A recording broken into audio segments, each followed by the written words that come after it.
Miraflores León, desde Jesús al mundo, 100 años de las esclavas de la Santísima Eucaristía y de la Madre de Dios. Bueno, pues me da mucha alegría volverles a saludar en un nuevo episodio de Podcast Miraflores León. Soy Alex Uranga y en esta ocasión tratando un tema muy hermoso, en ocasiones polémico, en ocasiones muy de mito, de mucha interpretación, pero también de mucha fe, y con el cual quisiéramos iniciar en este mes de diciembre algo hermoso, que es la festividad de nuestra Virgen María de Guadalupe. Pero pues esto no sería posible sin gente experta en el tema, y para esto yo tengo un invitado muy especial en el cual me enorgullece tener aquí a un lado compartiendo micrófonos. La verdad es una persona que admiro mucho, que conozco desde hace muchos años, y es un tipo que conoce perfectamente esto. Es licenciado en Ciencias de la Educación y Capacitación, además tiene la especialidad en Historia, así como el máster en Historia, y ha colaborado aquí en el Colegio Miraflores, también en el Departamento de Ciencias Sociales con sus investigaciones y cátedra en la sección de Bachillerato. La verdad es que yo me siento muy orgulloso porque él ha sido una persona, un referente en mi vida personal, un gurú, un gran mentor, que gracias a él he cosechado yo también algunas cosas muy interesantes en mi vida profesional. Me estoy refiriendo a mi gran amigo Francisco Javier Campos Muñoz, y bueno, mejor conocido en el argot colegial como Pancho o Panchito Campos, el gran historiador, y que bueno, hoy doy la bienvenida con todo mi corazón y con todo este orgullo para que podamos platicar sobre este tema tan hermoso. Ojalá lo disfrutemos y que vivamos así como él es un gran conocedor del tema, pues nosotros también deleitarnos y conocer cada vez más. Bienvenido, ¿cómo estás? Hola Alex, muy buenas tardes, días, noches a la hora que nos estén escuchando. Gracias por esta presentación, y créeme que más que un experto de la historia, soy un apasionado de la historia. Como diría Sócrates cuando le llamaron filósofo, ¿no? Él no era un sabio, él era un amante de la sabiduría, y bueno, yo soy un apasionado de la historia, ¿no? Tienes razón, de eso estoy totalmente convencido. Oye, pues qué padre que te diste chance de venir a platicar con nosotros sobre este tema que pues ha creado ciertas espinitas, ciertos vericuetos ahí a través de la cultura mexicana y latinoamericana, pero también ha trascendido ya mundialmente, ¿no? Sí, de hecho es un tema muy polémico, que como tomó rasgos religiosos, generalmente no se toca en los libros de historia, en los cursos de historia. Difícilmente lo ves en los cursos que les dan a los chicos de primaria, de secundaria, de preparatoria, porque tiene mucha fuerza y tinte religioso, pero sin duda es un parteaguas, es una parte de nuestra historia importantísima, y que creo que quien quiera conocer una versión más apegada a la veracidad de la historia, pues no puede pasar de largo el tema guadalupano. Tienes mucha razón, y yo creo que para comenzar, pues tenemos que llegar al génesis de esta tradición indígena, ¿no? Su parte religiosa, su parte de esencia. ¿Cómo vivían la religiosidad los indígenas, Pancho?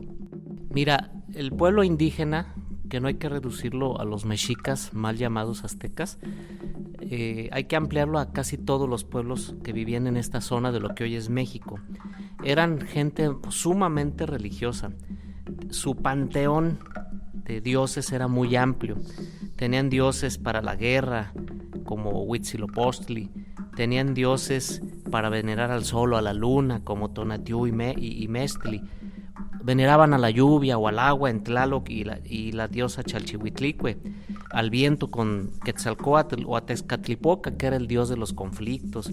Pero también tenían, curiosamente, dos deidades muy interesantes que casi no les hacen caso. Uno era Omeyototl, a quien era una especie de padre de los dioses, una especie de Zeus, y había una muy en particular, Tona, a quien llamaban cariñosamente Tonantzin. La terminación tzin en el náhuatl es un diminutivo cariñoso, porque hay un diminutivo peyorativo, y este es cariñoso, el Tonantzin, mamita, madrecita. Oye, esto me recuerda quizás en la Biblia cuando Jesús le llama Abba a su papá, ¿verdad? Papacito. Aquí yo creo que tiene alguna simbología. Por ahí más o menos va, ¿no? Y hay que partir de ahí. Era una diosa que la veneraban porque la consideraban la diosa madre, lo que luego hoy en nuestra cultura hemos interpretado como la madre naturaleza, la madre que proveía del maíz, que proveía del alimento, que proveía de la vida. Entonces le tenían una veneración muy especial a esta Tona o Tonantzin, como le llamaban con cariño. Y también hay que resaltar algo muy importante. Si aplicáramos un poco la teoría psicológica de Jean Piaget del desarrollo mental de los niños, que Husserl y algunos otros filósofos han dicho que también la humanidad ha tenido este proceso de desarrollo, los pueblos prehispánicos casi todos estaban en una etapa prehistórica, ¿no? Vivían en la edad de piedra y estaban algunos ya dando saltos a la edad de los metales. Por lo tanto, para ellos lo concreto, lo tangible era lo que les daba sentido. Por lo tanto, cuando ellos veían tenían o construían una estatuilla de sus dioses que representaran a sus dioses, en realidad ellos no lo veían como una representación, eran sus dioses mismos. Cada estatuilla, cada ídolo que ellos tenían era su dios. Por lo tanto, es muy importante entender por qué para ellos las imágenes eran valiosísimas. Y sí, les rendían cultos, cierto, su religiosidad era más inspirada en el miedo, en mantener contentos a esos dioses, en que no se fueran a molestar para que la lluvia no cesara, para que la fertilidad de la tierra no dejara de producir, o para que los pueblos vecinos pues no te ganaran en las guerras. Entonces, evitar desastres, en pocas palabras. Por eso ellos les ofrecían danzas, flores, objetos, bebidas, pero muy en particular habían adquirido una costumbre, muy en especial los mexicas, en hacer sacrificios humanos, ofrecer corazones. Para ellos el estar ofreciendo y embadurnando de sangre a los ídolos, especialmente el de la guerra, Huitzilopochtli, o al del agua, etcétera, era muy importante. Era pedir que esos dioses no los olvidaran y les dieran siempre sus bendiciones con estos dones naturales.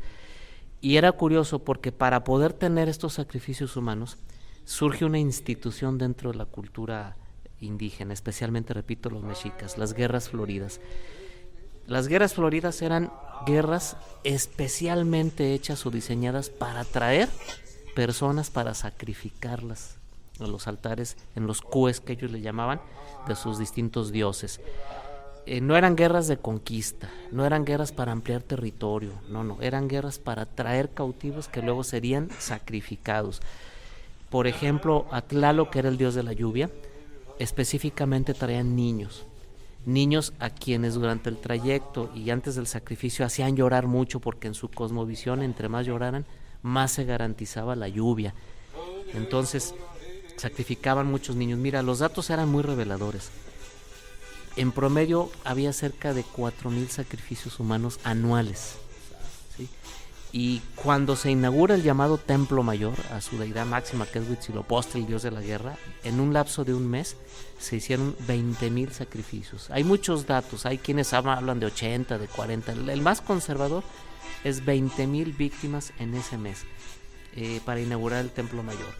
Y bueno, además de sacrificar, de abrir el pecho de las víctimas en la parte baja del esternón, donde está cerca el corazón, y meter la mano y arrancar el corazón todavía palpitante, arrojaban después los cuerpos hacia el final de la pirámide y eran cortados en trozos y la gente se repartía esos trozos, y así es como luego comían en un puchero de agua hirviente con maíz y picante, y comían esa carne humana, ¿no?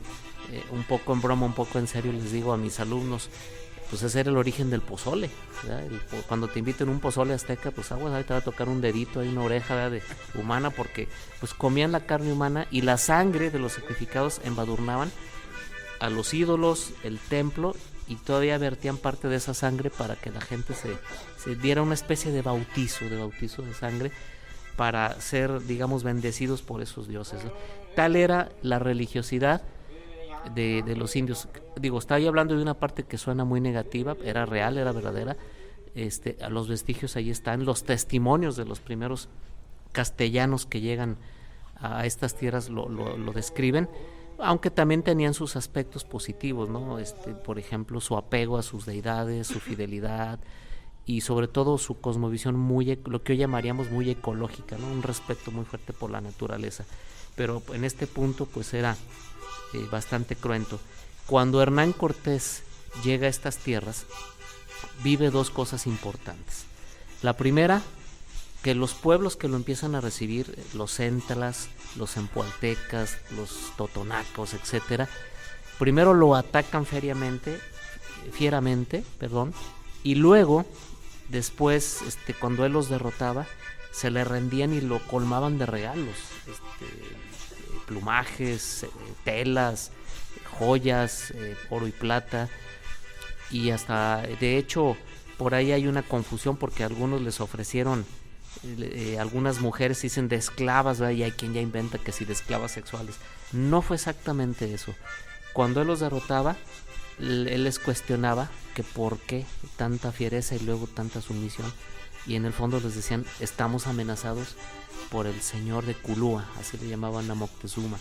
Él nos decía que si no te deteníamos iba a sacrificar a todo nuestro pueblo, y entonces él empieza a cuestionar cómo que sacrificar, y le platican de toda esta religiosidad de sacrificios humanos que se vivían ahí en la capital, en que llamaban Tenochtitlán.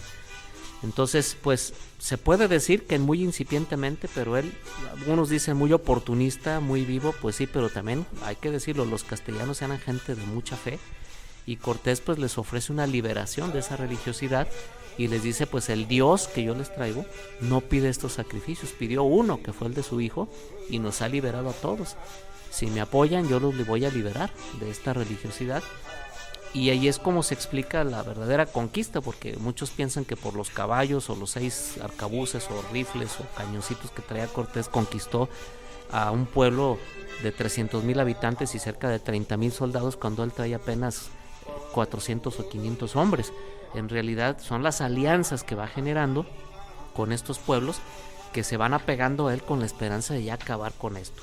Y la segunda experiencia de Cortés, cuando ya está en plena Tenochtitlán, pues él ve los sacrificios humanos, él los capta, nadie se los platica ya, los vive en vivo y a todo color y en primera fila, y entonces decide abolirlos, ¿no? Incluso hay una imagen que se narra en las memorias de los conquistadores de cómo sube al templo de la deidad de Huitzilopochtli y con su espada lo rompe a pedazos y dice no más sacrificios humanos. Entonces, bueno, por un lado hay una especie de descanso, es decir, por fin nos liberamos de esto, ya no va a haber más sacrificios humanos, ya hablando posterior a la conquista, cuando después de 1521 cae la gran Tenochtitlan y se pacifica esto. Pero también para los indígenas viene una gran pregunta, bueno, ¿y ahora qué? Claro. Toda nuestra vida hemos creído en estos dioses, desde nuestros ancestros, ¿y ahora qué sigue? Y si había un descanso, cierto, por un lado de los sacrificios, pero también un sentimiento de orfandad. Estamos abandonados, ¿y ahora qué va a pasar? Y sí, muy en el fondo había ese temor de, ¿y si estos dioses sí se enojan y ahora sí nos mandan calamidades? ¿Qué vamos a hacer? Y en este ambiente transcurrían más o menos ya una década, la primera década de la caída de Tenochtitlan, de lo que llaman la conquista. Y sí, también ocurrió que algunos de estos conquistadores pues empiezan a cometer ciertos abusos, cierta explotación, porque no todos venían con la intención de convertir almas, ¿verdad? Pero ciertamente, porque el mismo Cortés lo decía, sin el objetivo de convertir estas almas al cristianismo, esta guerra se va a volver la más injusta. Pero también algunos decían, bueno, y si por ahí agarramos oro y plata y riquezas, pues qué mejor, ¿verdad? Y sí empieza a haber ciertos abusos, y entonces esta primera década es complicada, es difícil. Vienen frailes, franciscanos, agustinos, dominicos, que más adelante hablaré sobre la calidad humana de ellos, que empiezan a paliar, a defender, a meterse entre el conquistador y el indio, pero el sentimiento ahí estaba, ¿no? Como que ¿qué vamos a hacer? Y es allí donde comienza pues la conversión ya más sistemática, más organizada, más estructurada a la nueva fe, porque pues sí les tienen que ofrecer una alternativa, ¿no? De fe. Y esa fue la promesa, te libero de esto porque el Dios que yo te traigo tiene otra mentalidad. Sí, fue muy radical esta situación, no fue sencilla seguramente para toda esta parte de los mexicas y bueno, toda esta estructura social indígena. Oye, pero ¿por qué efectivamente esto se sitúa después de esta tormenta en el Tepeyac? ¿Qué tiene que ver ahí? ¿Algún sentido, un significado simbólico? Como te dije hace rato, había dos deidades, Omeyotlotl y Tona o Tonantzin, que eran muy valiosas para los indígenas. Y es precisamente en el cerro del Tepeyacatl o Tepeyac, palabra que significa cerro en forma de nariz o el cerro de la nariz, donde ellos precisamente allí tenían, digamos, el cu o templo donde veneraban a la diosa Tona. Ahí es donde, ¿verdad? Entonces, fíjate, es bien interesante esto, Alejandro, porque el idioma indígena, el idioma náhuatl y su religiosidad está cargadísima de simbolismos. Es muy, muy, muy simbólica. Entonces, a los 10 años de la conquista, justo donde ellos veneraban a la diosa madre, una diosa a la que desconocían, de la que incluso no tenían una estatuilla. Era interesante porque ella no estaba simbolizada con una estatuilla en específico, sino era más simbolizada por la madre naturaleza, por la tierra, por los recursos naturales. Y allí es donde va a haber el vestigio, es justo allí donde aparece esta, digamos, esta representación de María, ¿no? Entonces sí es muy simbólico y es muy interesante. Y va a ser bueno y va a ser malo, ¿eh? Más adelante te lo explico, porque mira, los indios se sentían, como te dije hace rato, desvalidos, huérfanos, diríamos un poco evangélicamente, ¿no? Como ovejas sin pastor, pero al mismo tiempo muy necesitados de recuperar pues su creencia, su fe. Eran en este momento el extracto más humilde, aunque por supuesto sí se respeta a los indígenas que pertenecían a las castas superiores, pero en general el pueblo, los macehualis como les llamaban, gente humilde, pues estaban en ese proceso de conversión y salvación de acuerdo a la cosmovisión cristiana de la época, pero también es cierto que estaban en búsqueda de una protección, ¿no? Entonces no deja de ser significativo que esta aparición pues va a ocurrir en este lugar en donde veneran a la madre, ¿verdad? A la Tonantzin, como le llaman ellos. Y por supuesto, ¿no? También se van a despertar ciertos celos y desconfianzas, ¿no? ¿Por qué nosotros, si somos los católicos de siglos, los españoles también venían de una guerra de casi 800 años contra los árabes, una guerra que se había vuelto religiosa también, y pues cómo se les va a parecer a los indios y no a nosotros que somos los que los vamos a convertir? Entonces sí había así como una especie de celo, ¿no? Y de increencia, como que estos indios ladinos nomás andan ahí inventando para hacernos creer que van a venerar a la Madre de Dios y estos quieren seguir venerando a su diosa, ¿verdad? Entonces sí se va a despertar y este celo y se va a hacer medio sospechosa estas supuestas apariciones y estas llamadas revelaciones de María, ¿no? Pero bueno, así en este sentido nos vamos a ir acercando al entendimiento del fenómeno guadalupano, porque es precisamente al pueblo llano, es precisamente a esa gente humilde a la que se le va a manifestar María. Oye, pero llega un momento, quiero pensarlo, que fue una imposición también al verse así los castellanos, llegar a una invención para convencer a los indios en esta conversión religiosa, porque ya, digo, de alguna manera existía en España, en Extremadura, alguna Virgen de Guadalupe, ¿no? Así es, Alex. De hecho, este es uno de los argumentos de los que ya se llaman a sí mismos antiaparicionistas, en donde dicen, hombre, este es un invento de los frailes, de los padres, para convertir a los indios, para que se hicieran cristianos, se hicieran católicos, y les pusieron allá a la Virgen para que creyeran. Pero fíjate que esto nos mete a un tema sumamente interesante, que tiene como muchas aristas, tiene muchas cosas que analizarse, porque la verdad es que los primeros en no creer en este asunto de la aparición son los españoles, son los primeros que lo ponen en tela de duda, y para esto hay que explicar varias cosas. Mira, de entrada, tú lo dijiste, ya en España se veneraba a una Virgen de Guadalupe. un culto que por lo menos databa desde el siglo más o menos noveno, décimo de nuestra era. Tiene su propia historia. Dice la tradición que la Virgen de Cáceres, del Obispado de Sevilla en España, en Extremadura, fue un regalo del Papa San Gregorio a su amigo, el obispo San Leandro. Y se dice la tradición que es una estatuilla que talló en madera el mismísimo San Lucas, que sabemos que su fuente primaria de su evangelio pues es María. Entonces es una virgen que en Roma había sido famosa o había logrado fama porque había salido en procesión cuando había pestes y todas habían cesado. Entonces San Isidro la lleva a España para entregársela a San Leandro por regalo de San Gregorio, y va a permanecer allí en Cáceres. ¿Y por qué en Cáceres en exacto? Porque hubo una epidemia allí donde fue llevada en procesión y pues salvó al pueblo de esta epidemia, pero justo pues también ahí está en el asunto de la conquista de los musulmanes, y por temor a que los árabes fueran a destruir la estatuilla, fue esta escondida en unas cañadas de un río que los árabes bautizaron como río Guadalupe, es decir, el río. Algunos dicen que la palabra es 100% árabe y que si fuera así el caso sería el río que lleva cascajo negro.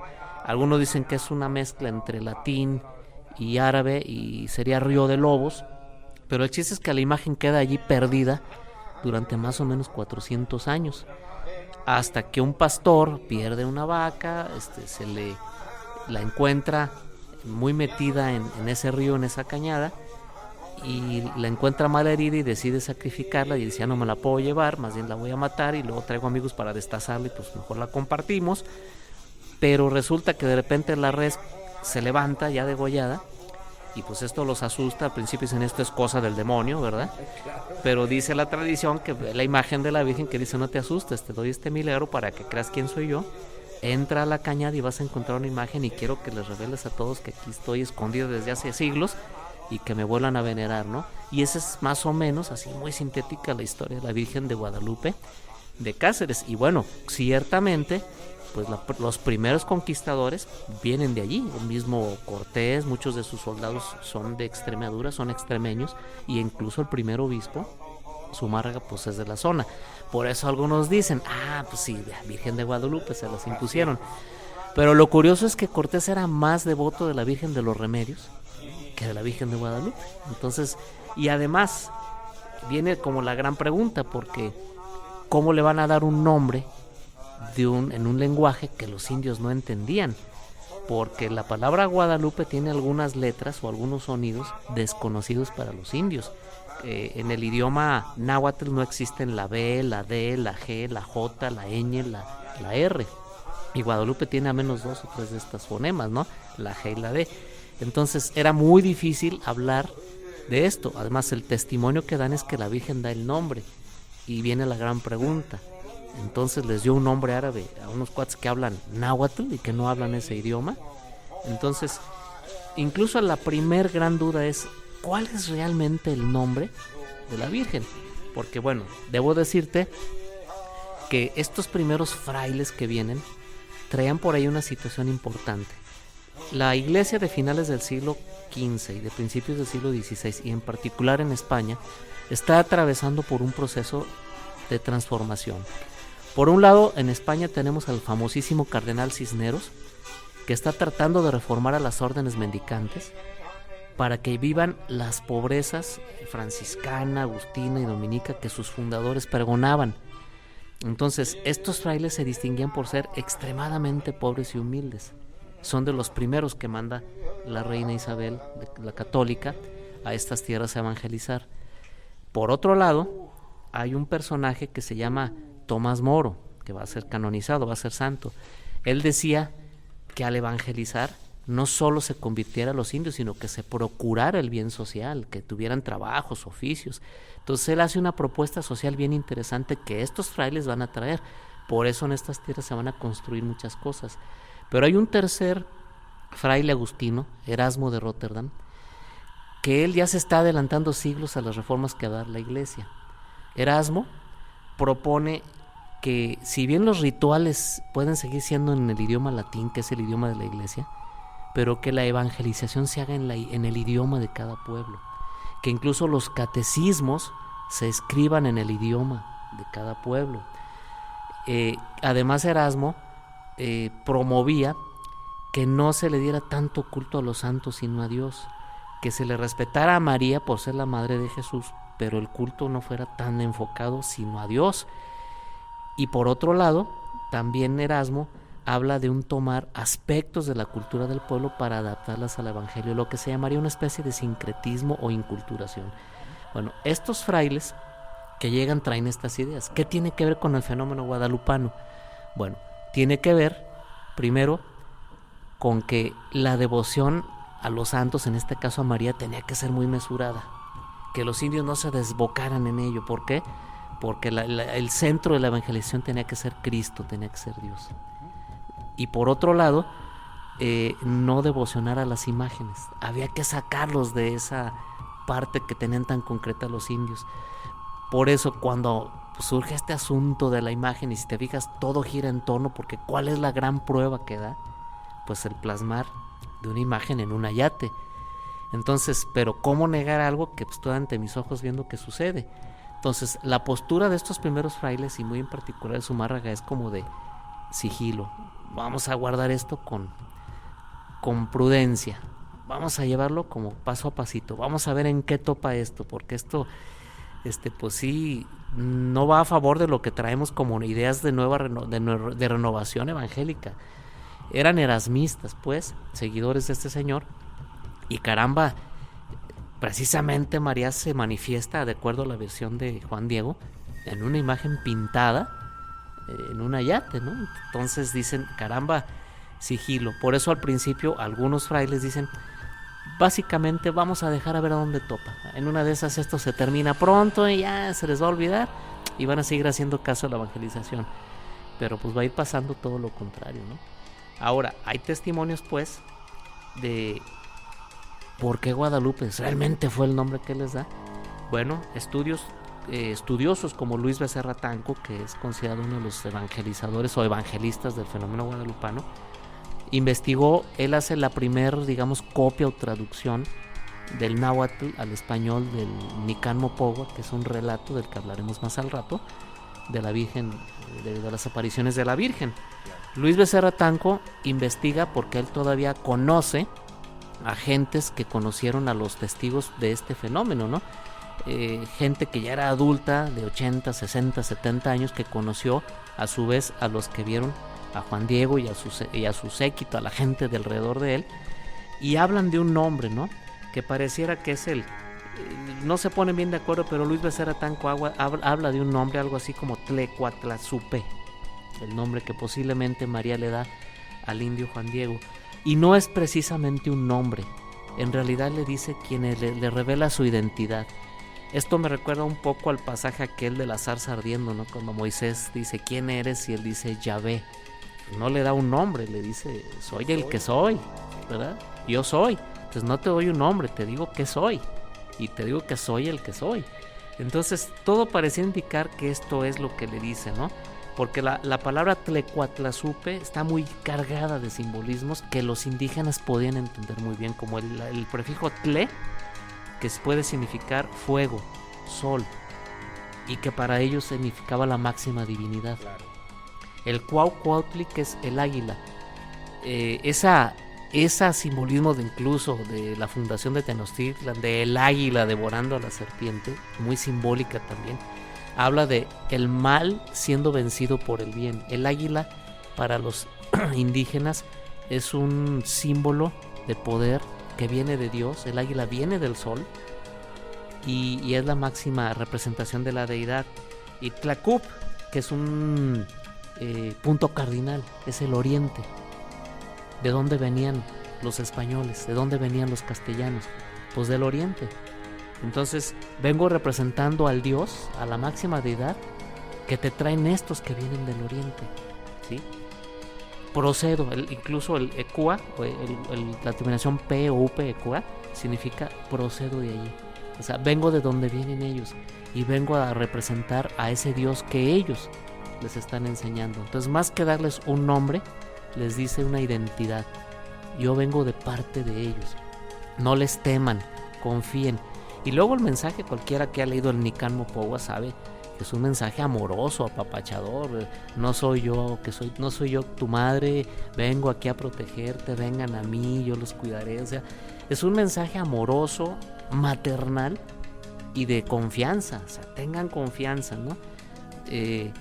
Y bueno, esa es pareciera la identidad que revela.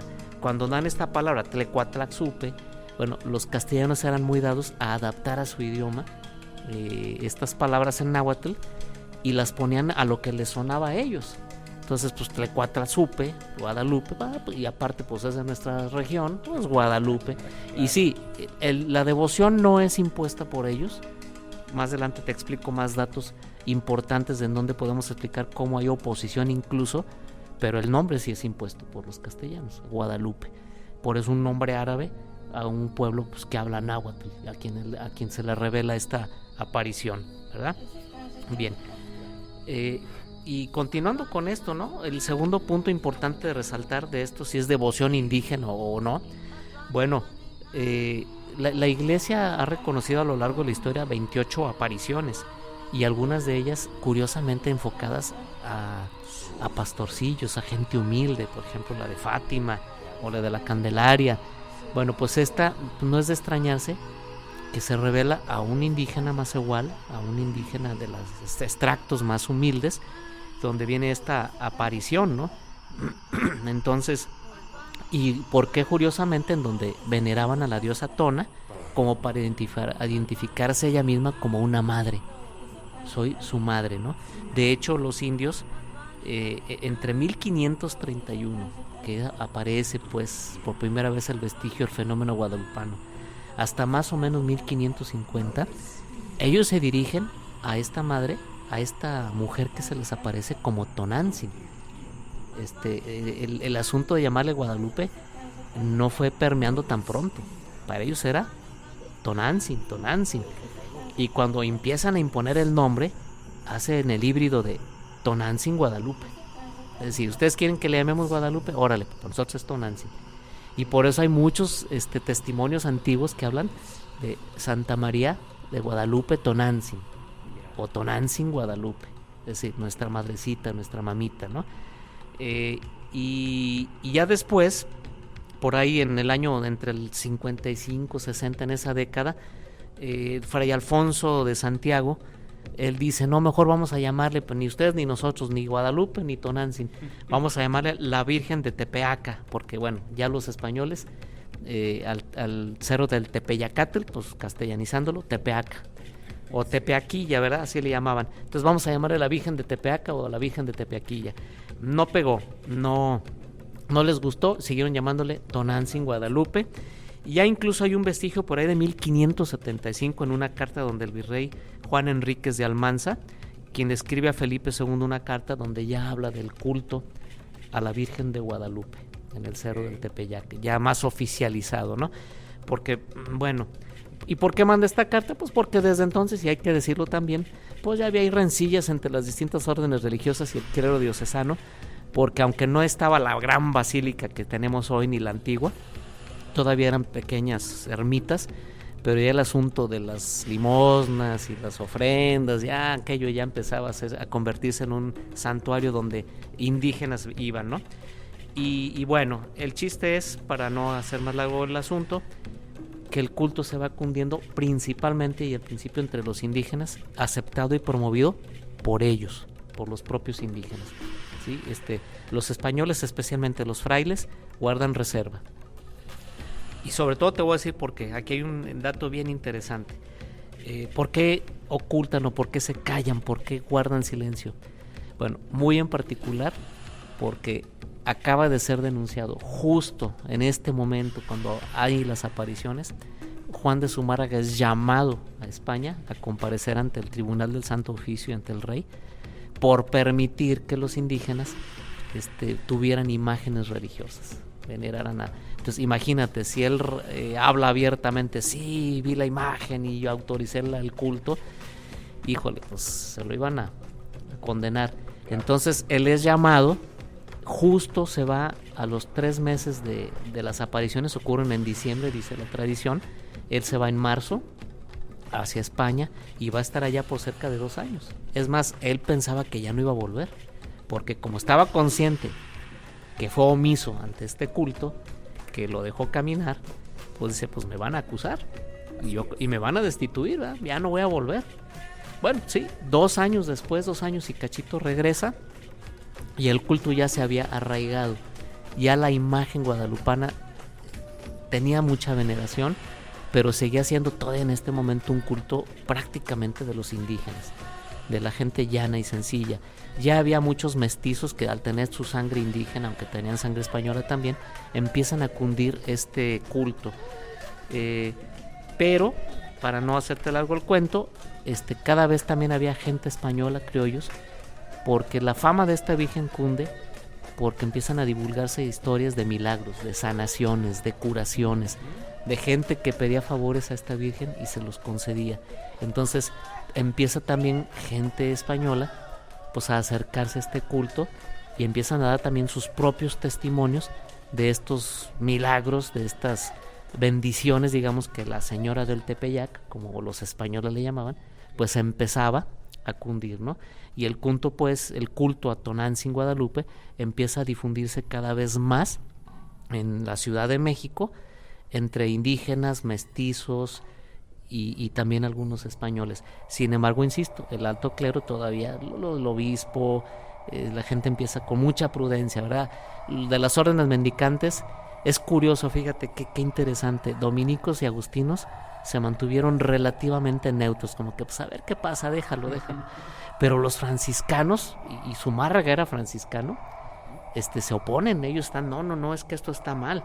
Incluso fíjate, hay algunas opiniones fuertes, ¿no? Fray Bernardino de Sahagún, del que más adelante hablaré, él en sus escritos, que son llevados por cierto al rey, ¿verdad? Él escribe varios libros, 12 capítulos sobre cultura indígena, fue un gran estudioso de la cultura indígena, y él en palabras muy duras dice, se me hace muy sospechoso ese culto a la Virgen de que llaman de Guadalupe o Tonantzin.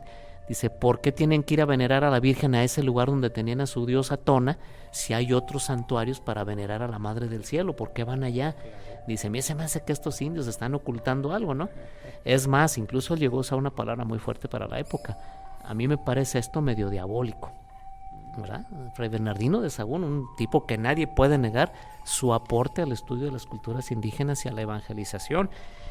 Y el padre Bustamante, el provincial de los franciscanos, en un sermón dicho el 8 de septiembre de 1556, él decía que aquellos que anduvieran divulgando ese culto a la Virgen de Guadalupe o de Tepeaca deberían darle 100 azotes, y al que ande diciendo que hace milagros, 200 azotes, porque Dios ya no necesita esas manifestaciones para evangelizar, ¿verdad? Dice, no quiero quitar devociones ni a la más sencilla de las viejecillas, pero ese culto es muy sospechoso porque tenían ese temor de que hubiera un ocultamiento, ¿no? de la religiosidad previa a la evangelización. Sin embargo, a pesar de esto, pues hubo otros personajes como el segundo obispo de México, Mantúfar, que él dice, yo no voy a atacar este culto, yo ya tengo claro que es un culto, un fervor popular.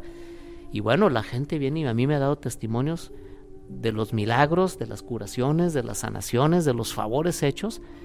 Y bueno, pues eso solo los hace la Madre de Dios, ¿no? Ella no se va a ocultar en una diosa indígena. Si ella se está manifestando por algo es. Entonces sí, ahí hay un conflicto con el obispo Mantúfar y el provincial de los franciscanos. Pero con esto te quiero demostrar que no es cierto que los españoles lo imponen como una estrategia para evangelizar. Es un culto que nace y se arraiga desde los indígenas. Y por tratar de controlar, de alguna manera acotan, van limitando esto y no aceptan, desde luego, la parte de los milagros. Es lo que tú estás explicando, ¿no? A grandes rasgos, cómo se fijan, sí, en la devoción, sigue adelante, te apoyo, pero esta parte sí la ocultamos poquito, ¿no? Sí, así es. Y sobre todo por el asunto de la influencia de Erasmo. De hecho, hay que decirlo, Erasmo va a inspirar a Martín Lutero. Claro. Otro fraile agustino. Claro. Nada más que Lutero va a llevar las propuestas de Erasmo al extremo, ¿no? In extremis. Es más, de hecho, Lutero le manda cartas llamándole cobarde, rajón, casi a Erasmo. ¿Por qué no te atreviste a ir más lejos? Yo sí, ¿verdad? Y Erasmo dice, no, espérame, tú te estás yendo a partes que yo no proponía, ¿verdad? Tú estás rompiendo incluso con Roma. Pero sí, Erasmo va a tener una fuerte influencia. Es más, de hecho, Erasmo se lleva su regaño del Papa, ¿verdad? Le dice, a ver, ya bájale a tus ideas, tranquilito, porque como que no todos las están entendiendo, ¿verdad? Pero bueno, el asunto de Erasmo era muy importante entre los franciscanos, agustinos y dominicos. Pero mira, te voy a dar un dato bien interesante. Ajá. Que nos da una idea de lo significado, del gran significado que fue que Guadalupe, el fenómeno guadalupano haya surgido. Mira, entre 1531 y 1536 hubo 5 millones de conversiones, de bautizados al cristianismo. Pero de 1531 hacia atrás, es decir, del 24, que empieza la llegada de los primeros franciscanos y empieza la evangelización, al 32 hay 1 millón de bautizos. Y del 32 al 36 hay 4 millones. Se cuatriplica en ese lapso de tiempo, ¿sí? Dicen algunos, bueno, es que los franciscanos simplificaron el ritual, lo hacían muy sencillito. Vamos a darles el beneficio de la duda. Sí, y eso les permitía bautizar hasta 14,000 personas en un día. Pero a mí explícame cómo esas 14,000 personas querían ser bautizadas, cuando antes eran menos los que solicitaban el bautizo. Entonces no está en el ritual simplista que hacía que se pudieran bautizar a muchas gentes, sino el por qué estaban solicitándolo, ¿no? Seguramente, movidos por el fenómeno guadalupano, se están acercando muchas gentes a pedir el bautizo. Y son datos que nos revela Robert Vicar en su tesis de doctorado de la conquista espiritual, que él saca de los archivos de la iglesia de aquellos años, ¿no? Hay esta cantidad inmensa de conversos que piden el bautizo posterior al fenómeno guadalupano. Y ojo, no estoy diciendo que antes no había, hablar de 1 millón de bautizados entre el 24 y el 32 son muchos. Correcto. Pero estamos hablando de 8 años. Y en los siguientes 4 posteriores al fenómeno guadalupano, hablamos de 4 millones. Sí. ¿Verdad? En una región del centro del país que se calculaba que había como 6 millones de habitantes. Entonces, pues prácticamente el 90%, ¿no?, se estaba convirtiendo al cristianismo, ¿no? Y este es un dato muy revelador. De tener 300 a 500 bautizos semanales en los inicios, ahora se tenían hasta 14,000 por día. Es un fenómeno muy importante que digo, ahí queda como dato, ¿no? Posterior, repito, a la aparición del fenómeno guadalupano. Y por ejemplo, veo también cómo se fue difundiendo, cómo fue creciendo este culto, y no nada más en esa zona, sino ya iba acrecentando cada vez más, iba expandiéndose a territorio, y de hecho lo vemos en la actualidad hasta niveles ya de Latinoamérica o mundiales, ¿no? Pero ¿cómo empezó el difundirlo tanto este culto? Sin duda, en los primeros años, en el siglo XVI, entre 1531 y 1600, digamos, el culto fue más o menos regional, es decir, en la Ciudad de México y sus alrededores, y fue por Vox Populi. La gente empieza a difundir de la Virgen de Tonantzin, Guadalupe, que hace favores, que es cariñosa, que es milagro, y cada vez es más la gente que se hace devota. Como ya te decía, ¿no?, Mantúfar, el obispo, el segundo obispo, pues tuvo mucho que ver, porque al aceptar, al publicar una carta donde dice yo reconozco y acepto y permito el culto guadalupano, como que bueno, siendo el obispo la autoridad máxima de la iglesia en estas tierras, pues no queda más que está bien, si el obispo lo autoriza, pues adelante, hay que obedecer. Claro. Y eso tiene mucho que ver. Pero el culto guadalupano, digamos, a nivel nacional, se empieza a difundir hasta casi 80 años después, hasta el siglo XVII. Y ahí van a surgir 4 personajes muy importantes que se les conoce como los 4 evangelistas guadalupanos, ¿no? Francisco de la Maza en 1981 publica una obra en donde les da ese valor a estos 4 personajes, ¿no? El primero es Miguel Sánchez. Miguel Sánchez es un sacerdote que hace un escrito muy barroco, donde describe con aspectos más teológicos, le mete mucha explicación teológica al fenómeno guadalupano. Él incluso la identifica con la mujer del Apocalipsis, la que pisa al demonio, la que trae en su vientre al Salvador, la que se posa sobre la luna y cubierta por los rayos del sol, etcétera, ¿no? Claro, y tiene que ver mucho con la historia también del mundo. En ese momento acababa de pasar el Renacimiento. Estamos hablando del Barroco y después el Rococó y una serie de elementos artísticos que en Europa ya estaban tremendamente aceptados y bien asentados. Y aquí, fíjate cómo lo traen también a colación. Así es. Y Miguel Sánchez pues va a hacer una descripción que si la lees te revela esa visión teológica. Bien. Sí, la versión de Miguel Sánchez es por eso muy teológica. Es una versión donde explica muchos aspectos religiosos. Él es un teólogo muy connotado y le da una explicación al fenómeno y a la imagen guadalupana como procedente del cielo. Es el que difunde sobre todo este asunto de que es un fenómeno divino, un milagro religioso. Y luego tenemos a Luis Lasso de la Vega, quien va a promover mucho la devoción del culto guadalupano. Él va a construir todo un devocionario en donde va a impulsar pues el encomendarte, el consagrarte a la Virgen María de Guadalupe. Él escribe en 1649 un documento que se llama El Güey Tlamahuicoltica. Es un documento en el que él habla, bueno, esta frase náhuatl significa el gran acontecimiento. Él resalta este gran suceso y promueve mucho la devoción a la Virgen María de Guadalupe. Él la va a difundir, como lo va a imprimir, pues la imprenta va a permitir que empiece a llegar a muchos lugares.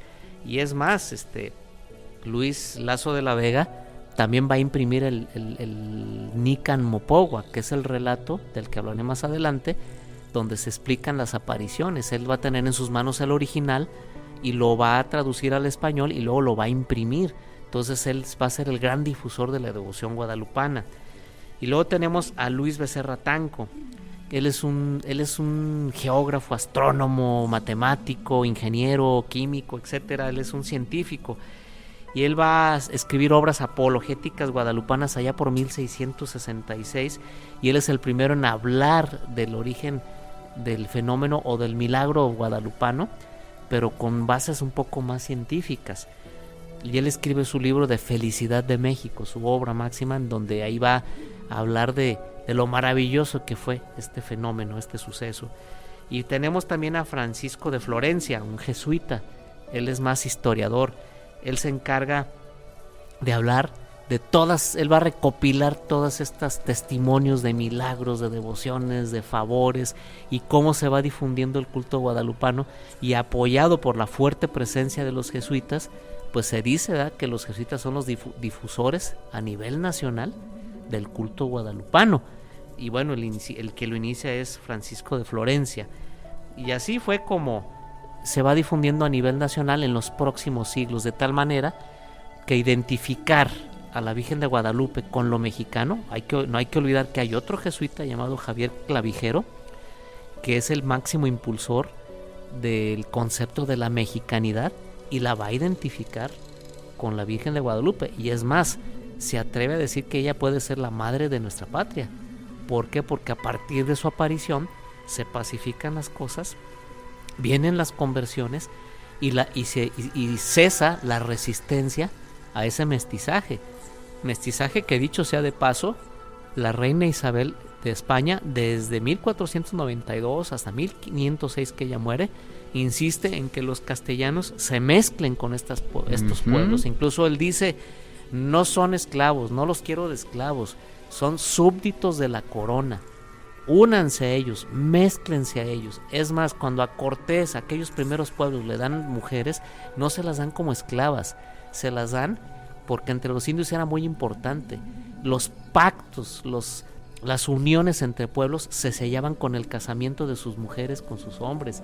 Entonces, cuando les entregan mujeres, entre ellos, por cierto, la famosa Malinche, pues no es para explotación sexual, es para que se casaran y se iniciara una nueva alianza de pueblos y surgiera el mestizaje. Bueno, pues todo esto lo va a difundir Francisco de Florencia, y por eso Clavijero dice, a partir de Guadalupe viene este mestizaje, viene cesa esta resistencia, y entonces ella es la forjadora de un pueblo mestizo, en la sangre, en la cultura, en la tradición, en la religiosidad, etcétera, etcétera, etcétera, ¿no? Y entonces es cuando empieza a ocurrir ese sincretismo del que Erasmo decía que se hiciera con mucha prudencia, que sí se pudiera adaptar la nueva fe a la lengua de cada pueblo. Fíjate, es curioso este dato. El primer idioma en tener una gramática que lo rigiera, que lo estructurara, fue el idioma español. Allá por 1491-92 surge el primer gramática española. Y la segunda lengua a nivel mundial que tiene una gramática es el náhuatl. Fíjate, qué interesante. Sí, entonces, y hecho por los propios españoles. Y los primeros catecismos, las primeras, digamos, difusiones evangélicas se van a hacer en idioma náhuatl con caracteres castellanos, y se usa el alfabeto castellano para escribir el náhuatl, porque los mexicas y los pueblos, excepto los mayas, que ya tenían una serie de jeroglíficos, no conocían la escritura más que pictográfica, escribían a base de dibujos, no con letras, no con caracteres. Entonces, fíjate, la segunda lengua, ni siquiera el inglés, ni siquiera el francés, el náhuatl va a tener su propia gramática, y van a escribir, sí, con reglas del castellano, las comas y todo eso, pues son propuestas castellanas, pero se va a hacer esto, ¿no? en estas tierras. Y bueno, y por supuesto, pues la difusión, gracias a Luis Lasso de la Vega, del Nican Mopohua, que se va a imprimir en idioma náhuatl y en idioma español, con caracteres castellanos, y se difunde sobre todo todos estos testimonios directos que da la Virgen de Guadalupe al indígena Juan Diego. Oye, qué interesante está esto. Hay muchos datos que yo la verdad desconocía, pero gracias por compartirlos, Pancho. Y, por ejemplo, se me viene a la mente esto. ¿Cómo se les puede responder a estos antiaparicionistas sobre el suceso guadalupano? Tenemos el más reciente rector de la Basílica de Guadalupe, que finalmente también... Monseñor Schulenburg. Exactamente. Bueno, lo de él más bien parecía así como me están quitando la administración de la Basílica, pues, ni es cierto, así como de desquite. No, pero hay muchos antiaparicionistas. Sí, de hecho, a lo largo de la historia de la Iglesia, aún sacerdotes, obispos, etcétera, sí hay quienes pues, no creen mucho en este asunto de las apariciones. Pero en el caso de la Virgen de Guadalupe, quizás el problema estriba mucho en ese silencio que te hablaba, ¿no? No hay un solo documento del primer obispo de México, Fray Juan de Zumárraga. No deja ningún testimonio, no hay nada, no dice nada. ¿Qué fue? Ni los franciscanos, nadie escribe nada, pero como ya expliqué, hay una razón. Ellos son propulsores, son erasmistas y son muy prudentes en esto. Y digamos, son un tanto escépticos a este tipo de fenómenos, y dicen, pues será verdad, no será, y ellos optan por callar, y vamos a dejar que las cosas avancen, ¿no?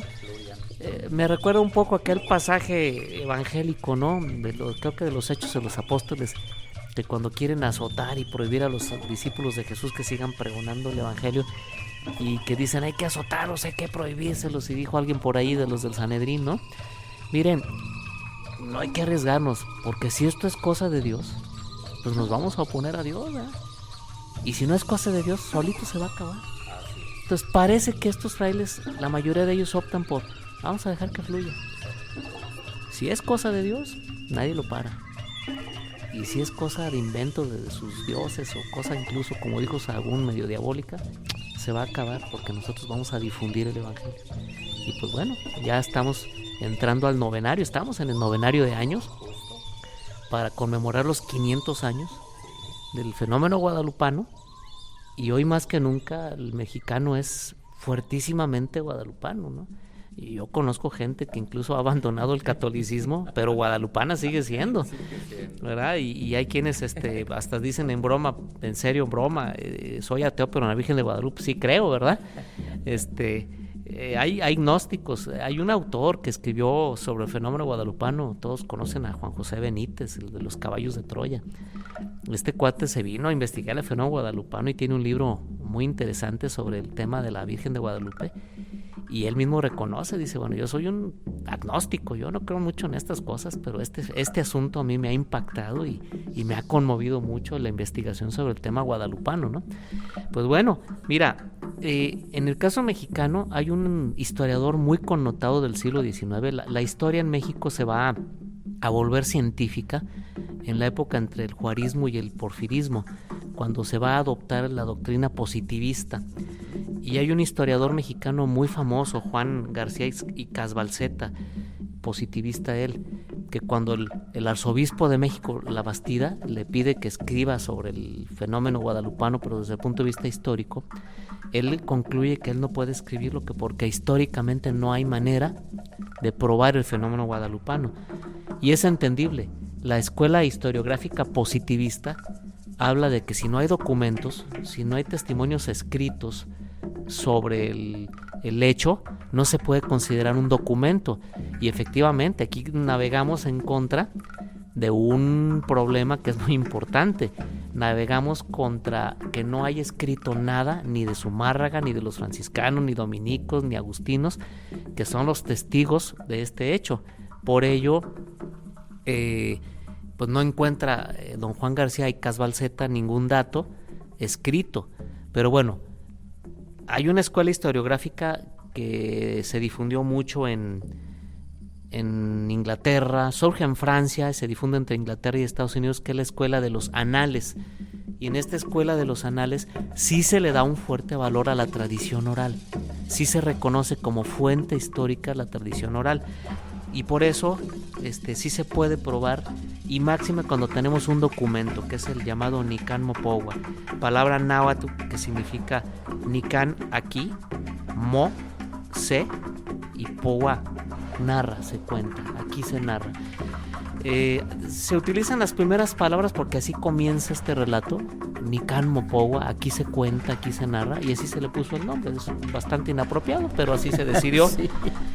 Y este escrito en caracteres castellanos, pero en idioma náhuatl, se le da como autor a Antonio Valeriano, un noble indígena, aunque bueno, Ángel María Garibay cree que no fue un solo autor, que tal vez Valeriano es el compilador y fueron varios los que lo escriben ahí en la escuela de San José de los Naturales de Tlatelolco, donde son las primeras escuelas que Fray Pedro de Gante construye o edifica para los indígenas. El Colegio de San José de los Naturales es famoso porque formó pintores, formó escritores, etcétera.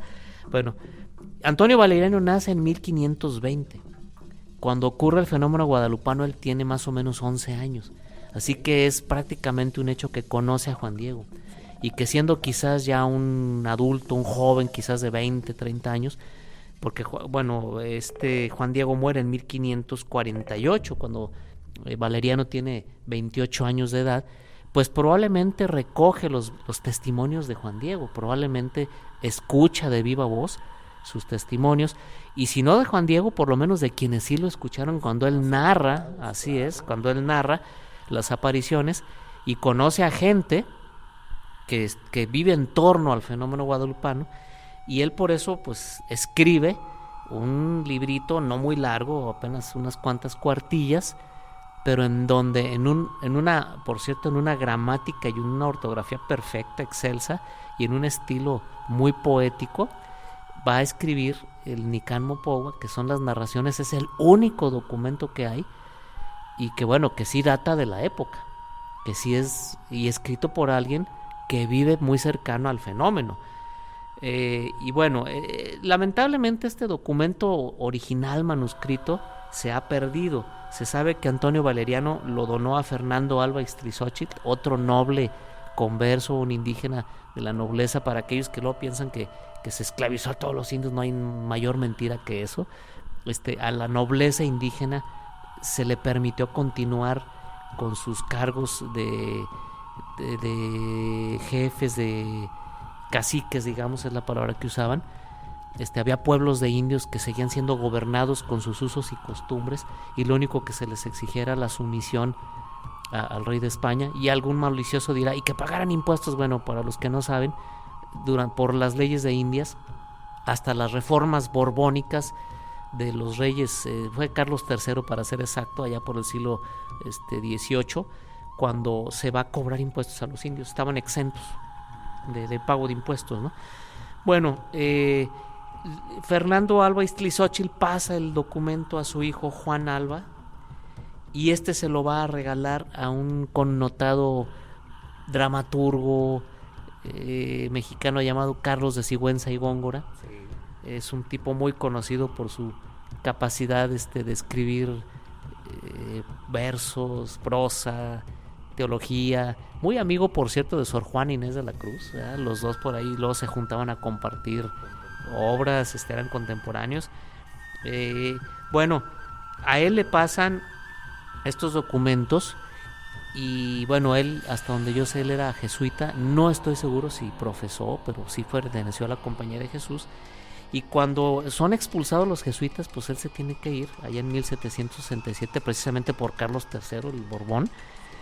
Y su gran biblioteca científica, porque aparte el señor de literato, filósofo, teólogo, científico, pues pasa al Colegio de San Pedro y San Pablo de los jesuitas. Y cuando son expulsados los jesuitas, esta biblioteca queda a cargo del clero diocesano de la Arquidiócesis de León, de la Arquidiócesis. Todos estos documentos que Carlos de Sigüenza y Góngora dona al Colegio de San Pedro y San Pablo pasan a su vez a la Real y Pontificia Universidad de México, y después se hace cargo de esta gran biblioteca la Arquidiócesis de México. Cuando en 1847 viene la invasión norteamericana, Winfield Scott se roba muchos documentos, muchos libros de estas bibliotecas, y van a parar a Estados Unidos, a Washington, en especial la biblioteca de Sigüenza y Góngora, y es de vuelta en 1854, pero ya no se supo, ahí no se sabe si en esa laguna se pierde el original de Antonio Valeriano. Se tiene la primer copia que hizo Luis Lazo de la Vega, que ya te comentaba, que él hace la transcripción del original, pero el original está perdido, no se sabe. No sé si algún día en alguna subasta por ahí en Estados Unidos vaya a aparecer, ¿verdad? Espero que el gobierno mexicano, o mínimo la arquidiócesis, lo reclame como documento nuestro. Pero bueno, se perdió pues el original.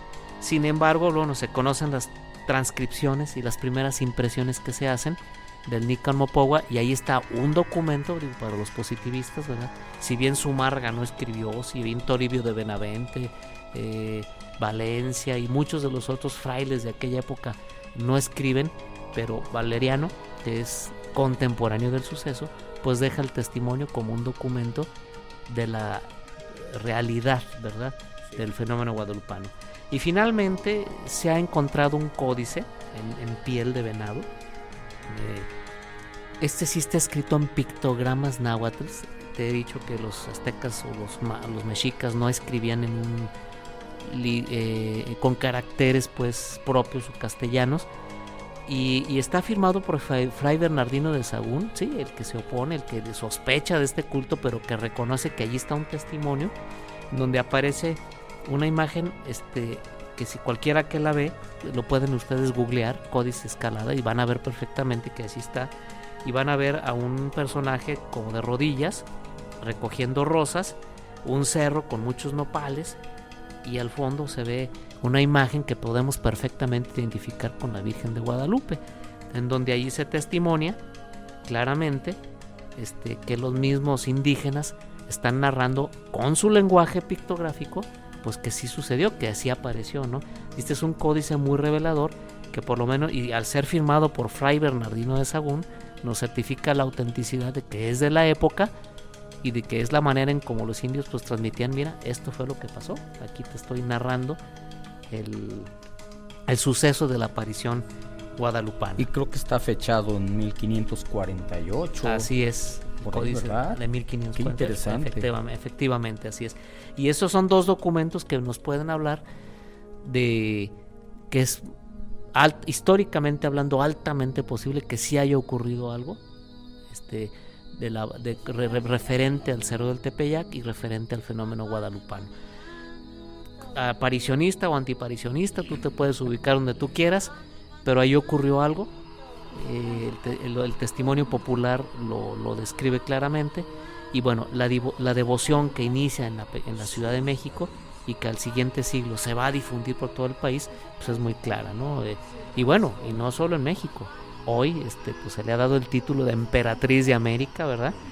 Porque la devoción cunde en todo el continente, no solo es la reina de México, decimos, sino pues es la emperatriz de América, porque pues el culto guadalupano se ha difundido en todo el continente y es un culto sumamente popular, ¿verdad? Y pues caramba, aparicionistas o no, lo cierto es que la gente sigue confiando en ella, sigue arrojándose a sus brazos maternales, sigue pidiéndole favores, y pues bueno, sigue habiendo cientos, miles de testimonios de gente que se ha visto favorecida por la Virgencita del Tepeyac, ¿verdad? Por la Guadalupe Tonantzin, por la Madre de Dios, ¿verdad? Eso es sin duda un hecho que ahí está y que quedan para la historia y queda para el testimonio cultural, religioso del México contemporáneo, pues que la Virgen es la madre que forjó esta patria. Claro, oye, ¿no? Qué interesante está todo esta narrativa y nos da para mucho, ¿eh? Creo que hasta para otra sección dentro del podcast, otro capítulo o otros a lo mejor, porque hay tantos elementos que trabajar, porque no me dejarás mentir, tantos elementos como los ojos, las manos, los estudios que ha hecho la NASA y otros investigadores y científicos sobre este fenómeno guadalupano, que sí bien valdría la pena tener otra charla, Pancho, ¿cómo ves? No, por supuesto, cuando la ciencia se ha querido meter a este tema, no hombre, han salido cosas bien interesantes y los enigmas se han abierto todavía más, ¿no? Claro. Pero adelante, algún día cuando gustes podemos dar una segunda parte de este asunto del fenómeno guadalupano, así le llamo yo, de las apariciones en el Cerro del Tepeyac de Tonantzin, Guadalupe. Ah, qué hermoso nombre.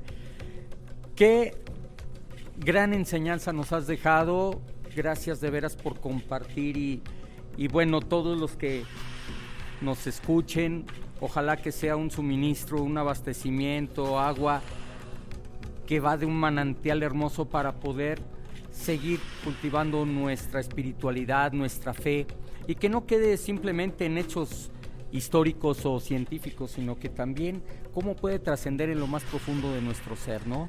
Ojalá que ahora que es festividad, 12 de diciembre, podamos renovar eficazmente dentro de nuestro interior todo lo que Pancho en esta ocasión nos ha compartido, y que Dios te siga bendiciendo muchísimo en todo tu labor, y gracias siempre por compartir y ser generoso, man. No, gracias a ti por haberme invitado, y pues bueno, que todo sea para que esta verdad histórica se difunda y pues bueno, como buen cristiano, que todo sea para gloria de Dios y fundamento de la devoción de su madre. Amén, así Amén, sea, así sea.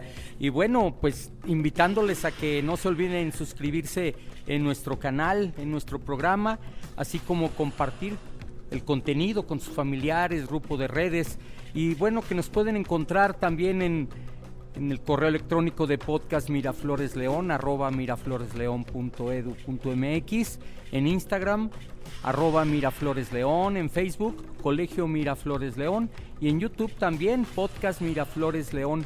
Y si quieren participar conduciendo uno de nuestros podcasts, contáctenos, con mucho gusto recibiremos sus comentarios, opiniones, y sobre todo si desean que tratemos algunos temas como por ejemplo, que fue de gran interés, y el tuyo también, en los próximos programas. No nos queda más que agradecerte, y que bueno, pues como decía nuestra sierva de Dios, Madre Trinidad Carrera de Hitos, adoremos a Dios en espíritu y en verdad. Que Dios les bendiga, nos escucharemos la próxima. Hasta luego.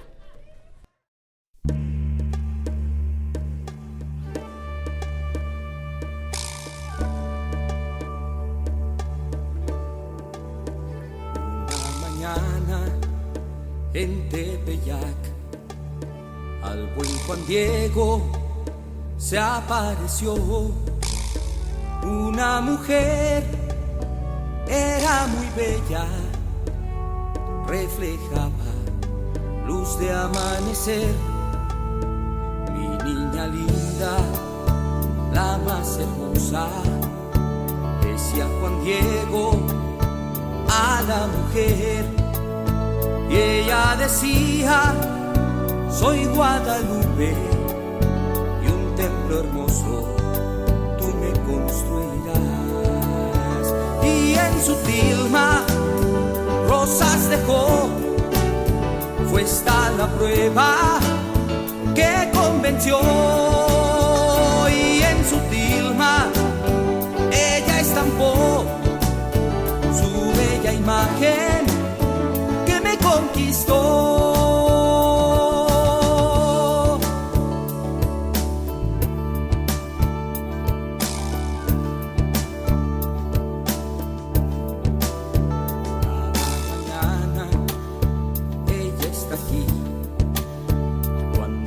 Llamo, seguro estoy, no temeré, ella es mi madre, así lo dijo en el Tepeyac. Mi niña linda, la más hermosa, decía Juan Diego a la mujer, y ella decía: soy Guadalupe, y un templo hermoso tú me construirás. Y en su tilma rosas dejó, fue esta la prueba que convenció. Y en su tilma ella estampó su bella imagen que me conquistó. Rosas dejó, fue esta la prueba que convenció.